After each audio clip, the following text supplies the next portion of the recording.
सुप्रभात। आपकी हिंदी वीडियो कक्षा में आप सबका एक बार फिर से स्वागत है। बच्चों, आज हम लोग हरि कृष्ण प्रेमी जी की एकांकी मातृभूमि का मान को आगे बढ़ाएंगे। इससे पहले हमने इसी पाठ का 2 वीडियो देखा है और ये तीसरा और आखिरी वीडियो है जिसमें कि मैं आपको पाठ का चरित्र चित्रण आदि भी समझाने की कोशिश करूंगी कि आप कैसे लिखें, पॉइंट्स को किस तरह से उजागर करें अपने उत्तर में, जिससे आप ज़्यादा से ज़्यादा नंबर प्राप्त कर सके, मार्क्स प्राप्त कर सके परीक्षाओं में। तो ध्यान से देखिएगा। अभी तक हमने इस एकांकी में पढ़ा है कि महाराणा लाखा जो कि मेवाड़ के शासक हैं, वो अपने सेनापति अभय सिंह के द्वारा बूंदी के राव हेमू के पास संदेश भिजवाते हैं कि वो मेवाड़ की अधीनता स्वीकार कर लें।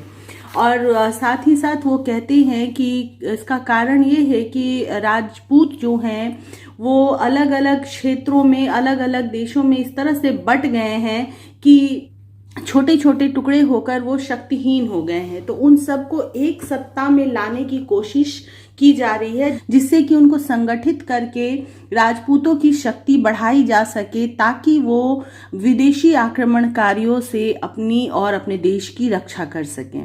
किंतु राव हेमू का कहना है कि राजपूतों का दिल हमेशा से एक है, मिला हुआ है। वो सब एक दूसरे की सहायता करते हैं जब भी जरूरत पड़ती है।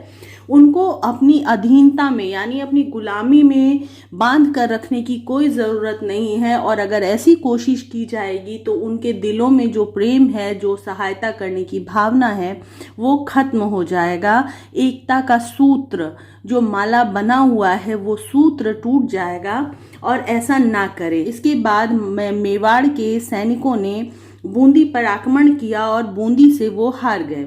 जिस हार को महाराणा लाखा स्वीकार नहीं कर पाते हैं कि एक छोटा सा राज्य, थोड़े से सैनिक किस प्रकार से मेवाड़ की सेना को पराजित कर सकता है, और उन्हें भागना पड़ा पीठ दिखाकर, जिससे उन्हें महसूस हुआ कि उन्होंने अपने पूर्वजों के कीर्ति को कलंकित किया है, उनके यश को धूमिल किया है भागकर। क्योंकि राजपूत भागने वाले नहीं होते, युद्ध में प्राण देने वाले होते हैं। तो इस व्यथा को दूर करने के लिए वो एक भीषण प्रतिज्ञा लेते हैं कि जब तक बूंदी के दुर्ग में ससैन्य प्रवेश ना कर जाएं, तब तक वो अंजल ग्रहण नहीं करेंगे। इसी प्रतिज्ञा की पूर्ति के लिए चारनी के द्वारा ये सलाह दिया जाता है कि महाराणा बूंदी का एक नकली दुर्ग यहाँ पे चित्तौड़ में ही बनवाएं और उसके बाद झूठ मूठ लड़ाई करके उस दुर्ग को जीत लें और उस पर अपना पताका फहराकर अपनी प्रतिज्ञा पूरी करें। क्योंकि अगर सच्ची लड़ाई हुई तो उसमें जीत कितने दिनों में मिलेगी इसका कोई ठिकाना नहीं है। क्योंकि बूंदी के वीर जो हैं इतनी आसानी से हार मानने वाले नहीं हैं, वो अंतिम दम तक अपने बूंदी की रक्षा के लिए लड़ते रहेंगे। और ऐसे में महाराणा लाखा के प्राण को संकट हो सकता है बिना अंजल ग्रहण किए हुए। बूंदी में एक दुर्ग तो बना दिया गया है, नकली दुर्ग, और महाराणा भी तैयार हैं कि अब जल्दी से इस पर आक्रमण किया जाए।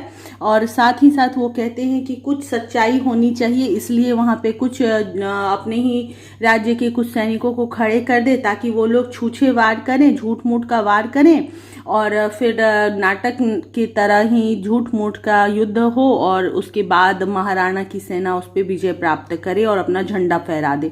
लेकिन वीर सिंह नाम का एक सिपाही जो कि बूंदी का रहने वाला है, वहाँ का नागरिक है और चित्तौड़ में सैनिक के तौर पे कार्य करता है, वो इस बात को अपने देश का, अपनी मातृभूमि का अपमान समझता है और वो अपने साथियों के साथ तैयार होता है अपने मातृभूमि के मान के मंदिर को, उसके दुर्ग को बचाने की कोशिश करने के लिए।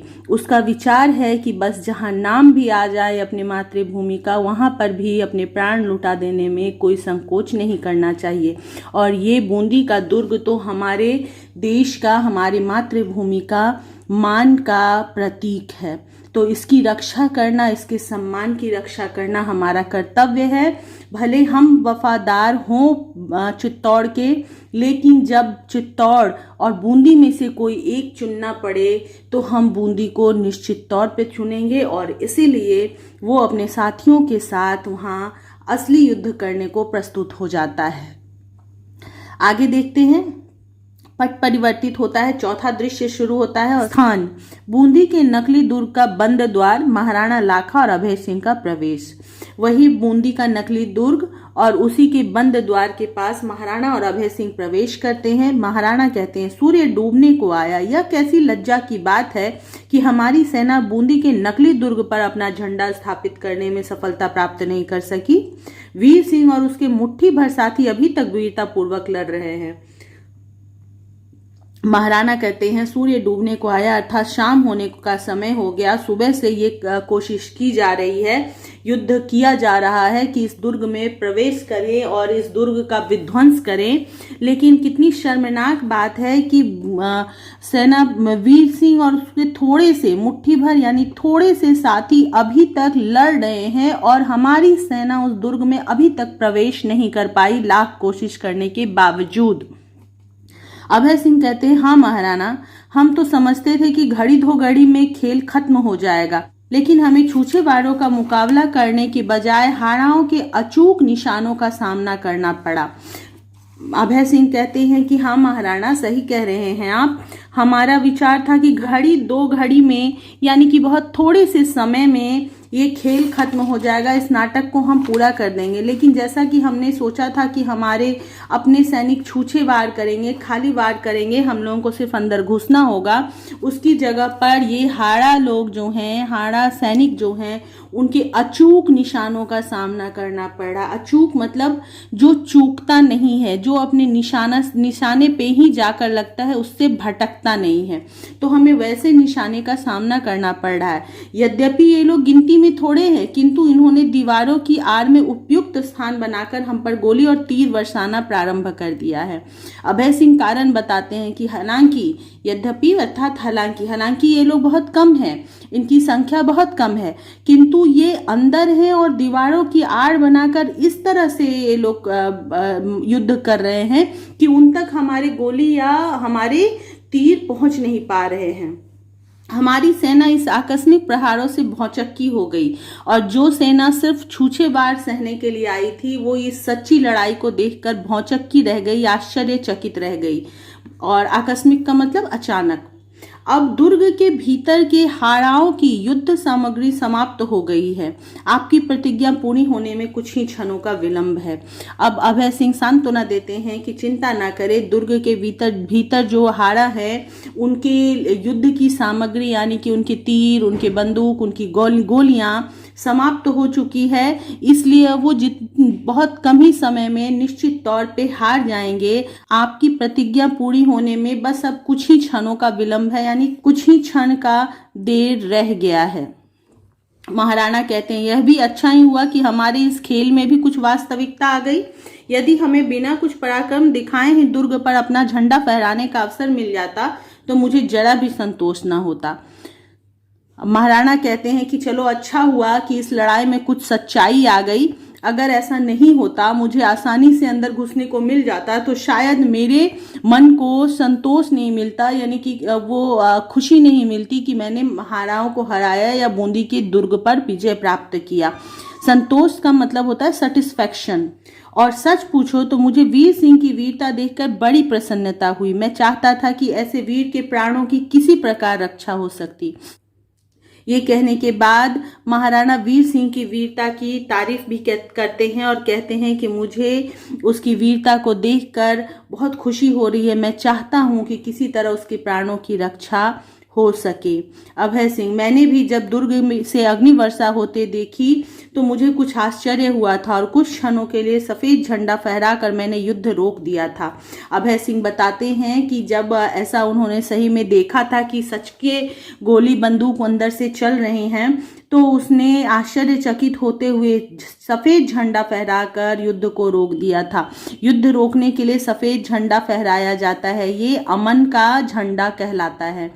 तो इसीलिए सफेद झंडा फहरा दिया गया, मतलब कि सामने वाली पार्टी थोड़ी देर के लिए रुक जाएगी या जब तक बात खत्म ना हो जाए तब तक कोई एक दूसरे पर प्रहार नहीं करेगा। और उसके पश्चात मैं स्वयं दुर्ग में गया और उसके बाद अभय सिंह दुर्ग में गए कारण जानने को, और वीर सिंह की उसकी साहस के लिए प्रशंसा की, साथ ही उससे अनुरोध किया कि तुम इस व्यर्थ प्रयास में अपने प्राण ना खो। अभय सिंह ने उसे समझाया था कि तुम ये बेकार की कोशिश कर रहे हो और बेकार की कोशिश में अपने प्राण को क्यों गंवा रहे हो, क्योंकि तुम ये जानते हो कि तुम थोड़े से लोग हो और इस राज्य की पूरी सेना के साथ तुम युद्ध नहीं कर सकते, जीत नहीं सकते। और दूसरी बात कि ये सच्चा दुर्ग भी तो नहीं है, तो फिर इसके लिए अपने प्राण क्यों गंवा रहे हो। तुम महाराणा के नौकर हो, तुम्हें उनके विरुद्ध हथियार ना उठाना चाहिए। किंतु उसने उत्तर दिया कि महाराणा ने हाराओं को चुनौती दी है। और अभय सिंह ने समझाया कि तुम महाराणा के नौकर हो, उनके यहाँ काम करते हो, तो तुम्हें उनका साथ देना चाहिए, उनके खिलाफ युद्ध नहीं करना चाहिए। लेकिन वीर सिंह ने कहा कि महाराणा ने हाराओं को चुनौती दी है और वो जन्म से एक हारा है, तो उस चुनौती को कैसे अस्वीकार कर दे। हम उस चुनौती का उत्तर देने को मजबूर हैं। महाराणा यदि हमारे प्राण लेना चाहते हैं तो खुशी से ले ले। ये वीर सिंह ने कहा कि हमें उस चुनौती को मंजूर करना ही पड़ा, हमें युद्ध करना ही पड़ा।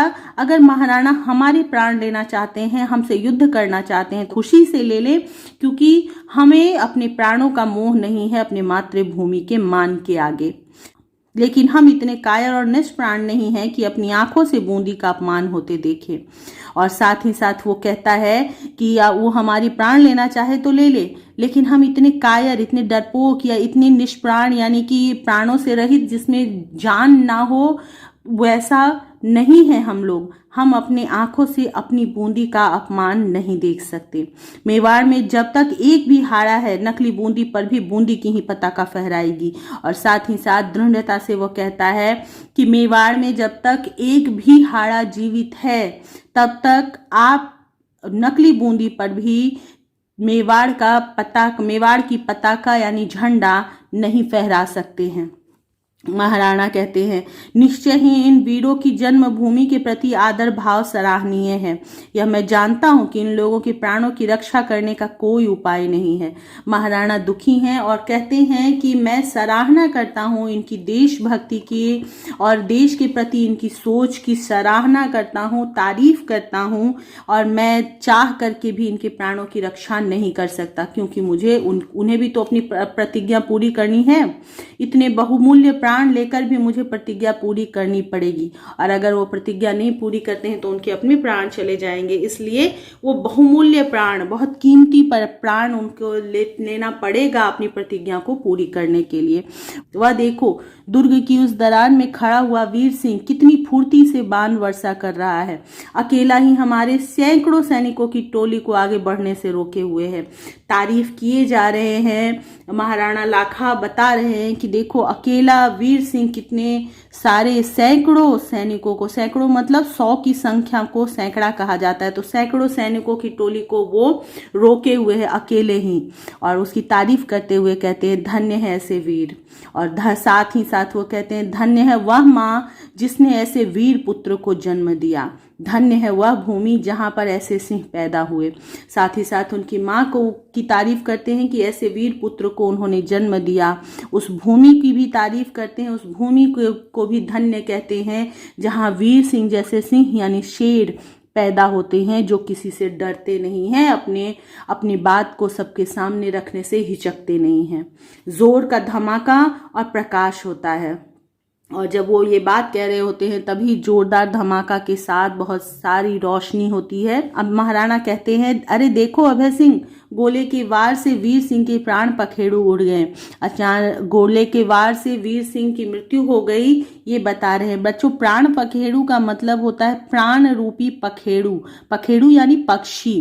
तो पक्षी ये जो है प्राण के रूप में जो पक्षी था वो पक्षी निकल कर उड़ गया। बूंदी के मतवाले सिपाही सदा के लिए सो गए। महाराणा कहते हैं कि वो मतवाले सिपाही जो बूंदी के हैं और बूंदी के लिए लड़ रहे थे, वे हमेशा के लिए सो गए, मृत्यु की नींद सो गए। अब हम विजयश्री प्राप्त कर सकेंगे। विजयश्री अर्थात जीत। दुर्ग पर मेवाड़ का पताका फहराओ और वीर सिंह के शव को आदर के साथ यहाँ ले आओ। मेवाड़ का पताका तो दुर्ग पर फहराना ही है, लेकिन वीर सिंह को बहुत सम्मान के साथ उनके शव को लेकर यहाँ पे आओ। शव मतलब उनके मृत शरीर को। अभय सिंह का प्रस्थान होता है, वो चले जाते हैं और महाराणा अपने आप बोलते हैं, आज इस विजय में मेरी सबसे बड़ी पराजय हुई है।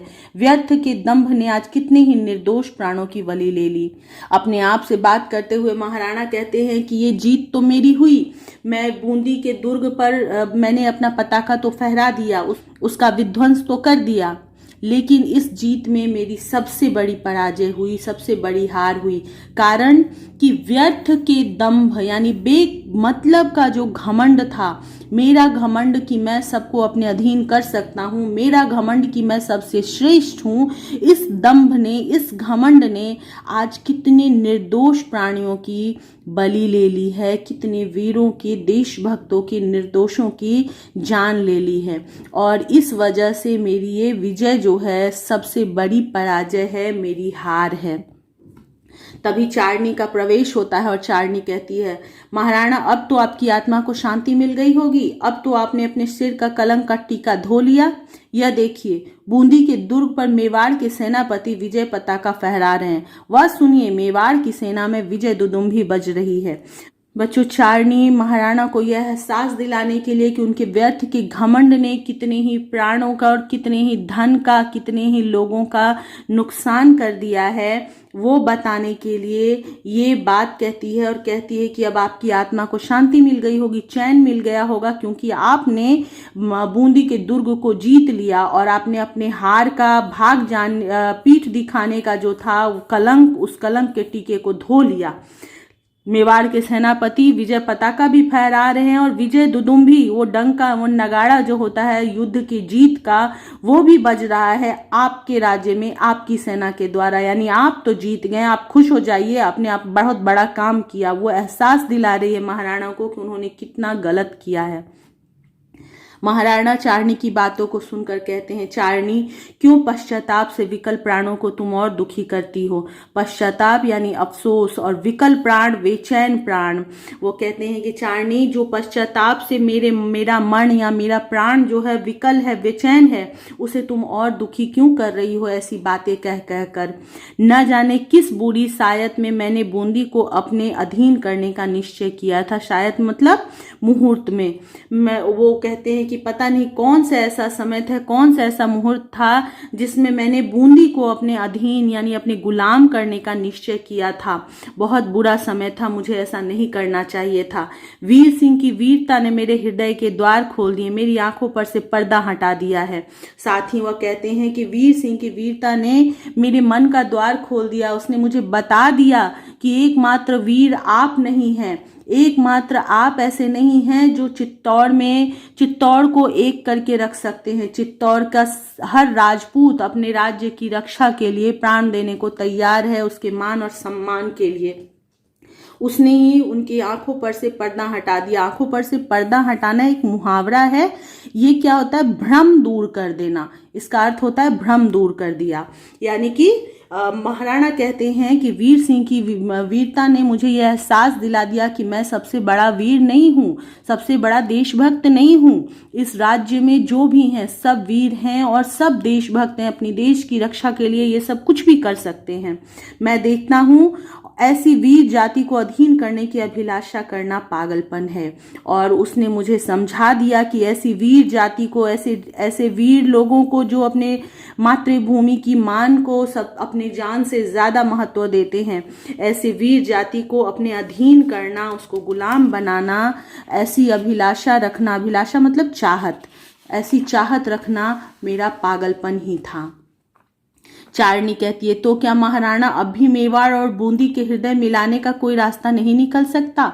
चारनी जो हमेशा से नहीं चाहती थी कि युद्ध हो, वो हमेशा से चाहती थी कि मेल बना रहे, प्रेम बना रहे। तो एक बार फिर से पूछती है, तो क्या कोई उपाय है अब ऐसा जिससे कि मेवाड़ और बूंदी का हृदय मिल जाए, दिल मिल जाए, आपस में जो बैर है वो खत्म हो जाए। वीर सिंह के शव के साथ अभय सिंह का तभी प्रवेश होता है जब ये दोनों आपस में बात कर रहे होते हैं। महाराणा शव के पास बैठ जाते हैं और कहते हैं, चारनी, इस शहीद के चरणों के पास बैठकर मैं अपने अपराध के लिए क्षमा मांगता हूँ। और वो महाराणा उसके चरणों के पास बैठ जाते हैं। महाराणा होते हुए भी वीर तो हैं, थोड़े से घमंड में भी थे। उन्होंने अपने हार को अपने सम्मान से जोड़ लिया था, सबको अपने अधीन करने की कोशिश कर ली थी। उनसे गलती तो हुई थी, लेकिन उनका एक बहुत अच्छा पक्ष ये है कि वो अपनी गलती को मानते हैं और क्षमा भी मांगते हैं। वो शहीद के चरणों के पास बैठकर अपने अपराध के लिए, अपनी गलती के लिए, अपने इस घमंड के लिए क्षमा मांगते हैं। किंतु क्या बूंदी के राव तथा हाड़ा वंश का प्रत्येक राजपूत आज की इस दुर्घटना को भूल सकेगा? और क्षमा मांगते हुए वो अफसोस करते हुए कहते हैं कि मैं तो दोस्ती करने के लिए तैयार हूँ, लेकिन क्या बूंदी के राव हेमू और वहाँ के जो लोग हैं, जो हाड़ा वंशी लोग हैं, राजपूत हैं, क्या वो मुझे माफ कर पाएंगे? आज जो घटना घटी है, वीर सिंह की जो मृत्यु हुई है और इस बूंदी के दुर्ग को जो हमने नाटक के तौर पर ही जीता है, इस घटना को क्या वहाँ के राजपूत माफ कर पाएंगे? राव हेमू का तभी प्रवेश होता है और राव हेमू कहते हैं, क्यों नहीं महाराणा, हम युग युग से एक हैं और एक रहेंगे। राव हेमू तो पहले से भी प्रेम की अधीनता स्वीकार करने को तैयार थे। वो अभी भी कहते हैं कि हाँ महाराणा, क्यों नहीं, हम सब हमेशा से एक थे और एक रहेंगे। हम राजपूत सब एक हैं, बस अपने मातृभूमि का सम्मान करने वाले हैं, किसी के अधीन नहीं रह सकते, लेकिन प्रेम हमारा बना रहेगा। यानी उनके मन में किसी तरह का द्वेष भाव नहीं होता महाराणा के लिए। आपको यह जानने की आवश्यकता थी कि राजपूतों में ना कोई राजा है ना कोई महाराजा, सब देश, जाति और वंश की मान रक्षा के लिए प्राण देने वाले सैनिक हैं। राव हेमू उनको समझाते हुए कहते हैं कि महाराणा, आप में सब कुछ था, आप में बहुत ताकत थी, बहुत अच्छे विचार थे, लेकिन आपको सिर्फ ये एहसास नहीं था जिसकी कि आपको ज़रूरत थी कि राजपूत में कोई भी ना तो राजा होता है, ना महाराजा, ना कोई सामान्य व्यक्ति। हम सब सिर्फ एक सिपाही हैं, मातृभूमि की रक्षा करने के लिए, अपने देश की रक्षा करने के लिए, उसके लिए अपने प्राण देने के लिए बस एक सैनिक के तौर पर लड़ते हैं। कोई यहाँ बड़ा, कोई यहाँ छोटा नहीं है, सब वीर है, सब देश का भक्त है। हमारी तलवार अपने ही स्वजनों पर न उठनी चाहिए। साथ ही साथ आपको ये भी जानना जरूरी था कि हमारी जो तलवार है, हम सब वीर हैं, लेकिन इसका मतलब ये नहीं कि एक दूसरे से ही लड़ते रहें। इसलिए हमारी तलवार अपने स्वजनों पर, स्व मतलब अपना, जन मतलब लोग, तो अपने लोगों पर अपनी ही तलवार नहीं उठनी चाहिए। यानी कि एक राजपूत का दूसरी राजपूत जाति से युद्ध नहीं होना चाहिए। बूंदी के हाड़ा सुख और दुख में चित्तौड़ के सिसोदियों के साथ रहे हैं और रहेंगे। हम सब राजपूत अग्नि के पुत्र हैं, हम सब के हृदय में एक ज्वाला जल रही है। वह कहते हैं कि हम सब बूंदी के हाड़ा राजपूत जो हैं, हमेशा से चित्तौड़ के सिसोदियों के साथ रहे हैं, उनका साथ उन्होंने दिया है। हम सब जो हैं अग्नि के ही पुत्र हैं, यानी हम सब एक ही हैं, हम अलग नहीं हैं। हमारे हृदय में एक ही ज्वाला जलती है, एक ही ज्वाला जलती है, अर्थात एक ही विचार है, एक ही तरह का ओज है, एक ही तरह की चाहत है कि हम अपने देश की रक्षा कर सकें, उसे आगे बढ़ा सकें, उसका सम्मान बनाए रख सकें। हम कैसे एक दूसरे से पृथक हो सकते हैं? हम एक दूसरे से अलग कैसे हो सकते? पृथक का मतलब अलग। बच्चों, अग्नि के पुत्र के बारे में मैंने इससे पहले वाले वीडियो में बताया था और आपके शब्दार्थ में भी दिया है, जो मैं अभी दिखा दूंगी, तो उसको आप पढ़ लीजिएगा। वीर सिंह के बलिदान ने हमें जन्मभूमि का मान करना सिखाया है। साथ ही साथ राव हेमू कहते हैं कि वीर सिंह ने अपना बलिदान देकर हमें बताया है कि अपनी जन्मभूमि का मान कैसे करना चाहिए।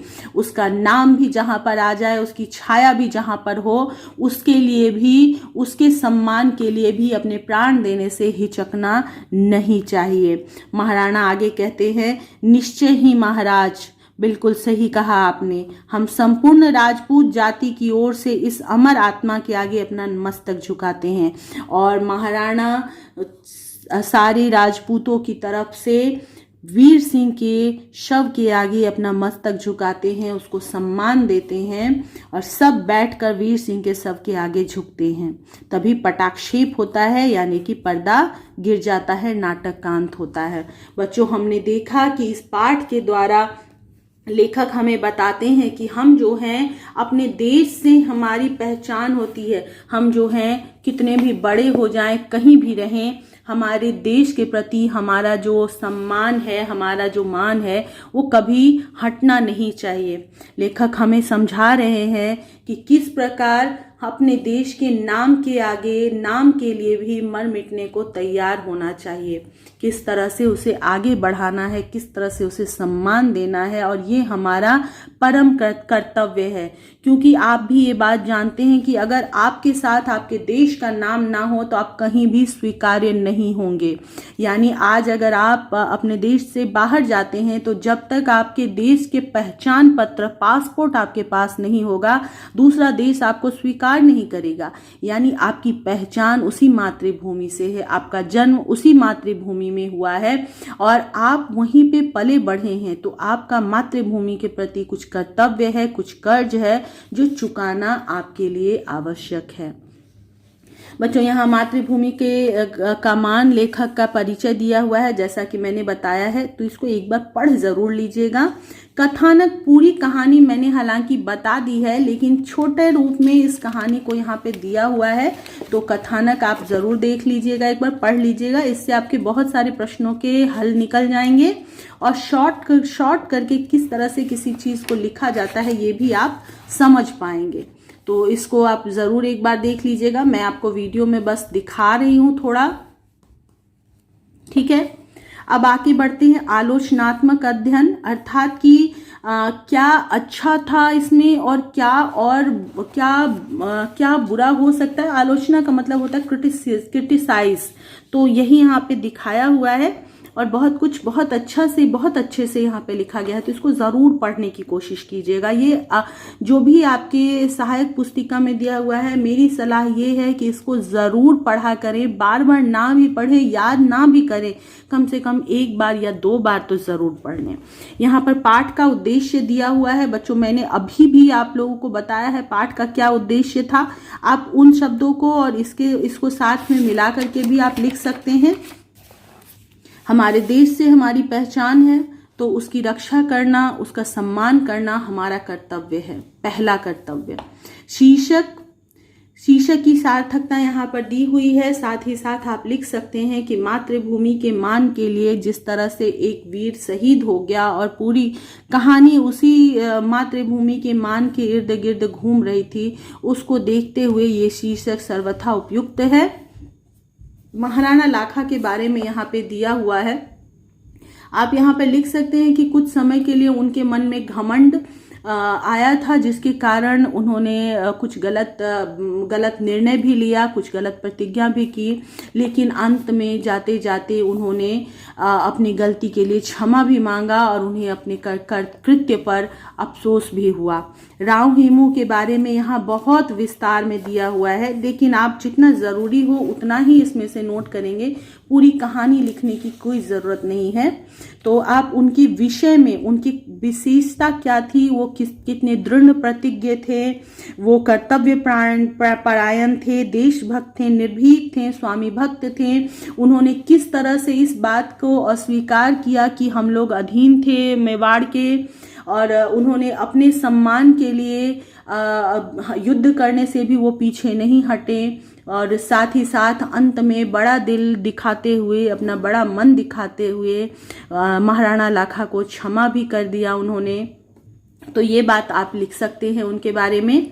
अभय सिंह के बारे में भी यहाँ पे दिया है। साथ ही साथ आप जरूर लिख सकते हैं कि वफादार और कर्तव्यनिष्ठ तो हैं, अपने महाराणा की उन्हें बहुत फिक्र भी है, उनका साथ भी देते हैं, साथ ही साथ वाक्पटु हैं, बहुत समझदार भी हैं।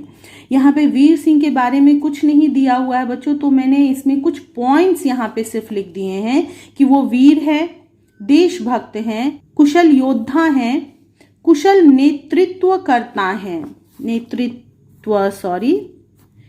कुशल नेतृत्वकर्ता हैं, निडर हैं और वफादार भी हैं। वो अपने महाराणा के प्रति वफादार थे, लेकिन जब वो अपने देश और महाराणा के बीच तुलना करते हैं तो उनका देश ज़्यादा उनको महत्वपूर्ण लगता है, इसीलिए वो महाराणा के कार्य को छोड़ अपने देश के मान की रक्षा करने के लिए आगे बढ़ जाते हैं।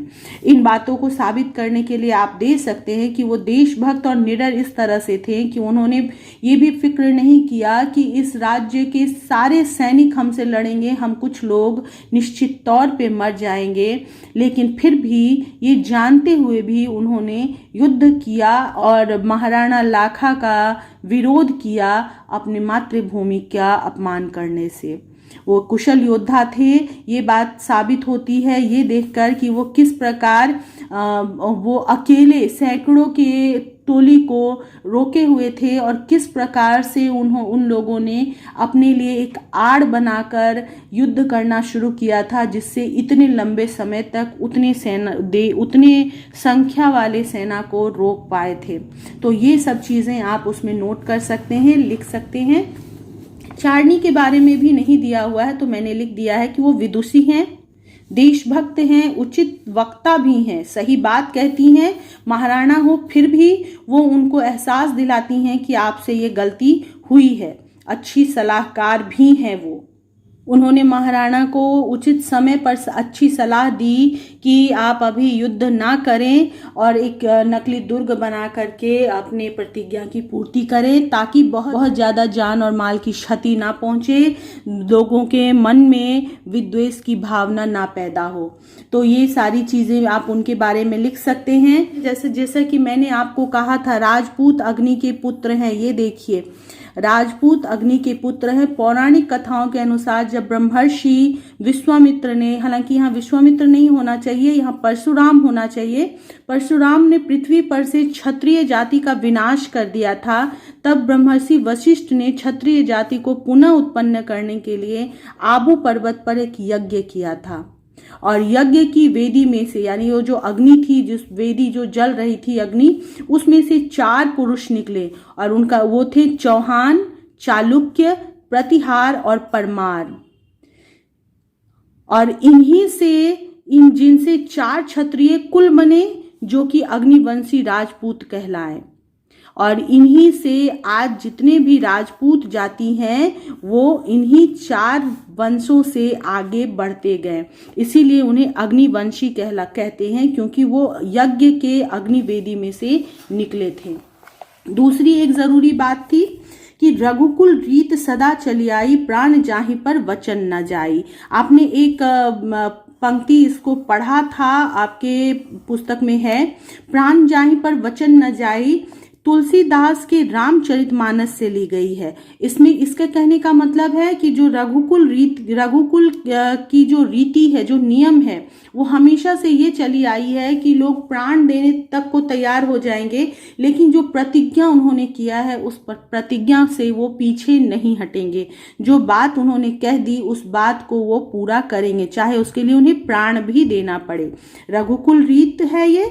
रघुकुल जो है ये सूर्यवंशी थे, तो यही कहा जाता है कि जो सूर्यवंशी होते हैं वो ये वाक्य उनका मूल वाक्य होता है। तो बच्चों, अब बहुत कुछ मैंने समझा दिया है प्रश्नों से संबंधित भी, तो आशा है कि ये पाठ आपके लिए अब थोड़ा सा तो आसान हो ही गया होगा। फिर भी अगर कुछ भी परेशानी हो, समझने में कोई दिक्कत हो रही होगी, तो आप निसंकोच मुझसे प्रश्न पूछ सकते हैं, कमेंट कर सकते हैं। तब तक के लिए बाय बाय, अपना ख्याल रखिएगा, पाठ को पढ़ते रहिएगा, परीक्षाएं आने वाली हैं।